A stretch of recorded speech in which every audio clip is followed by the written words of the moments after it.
Hi there. Filtering pivot tables requires advanced skills. However, with QuickRows you can do it easily. This table contains multiple items from different brands, like Xerox, Boston or Epson.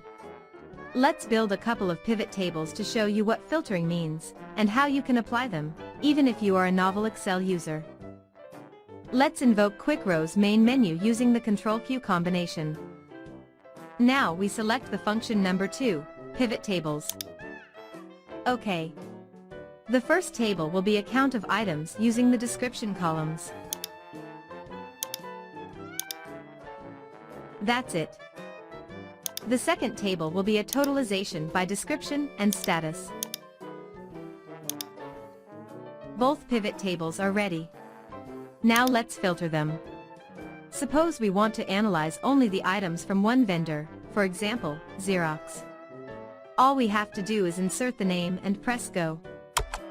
As you can see, both pivot tables have been filtered and contain only items from this vendor. No preparation was required to achieve this.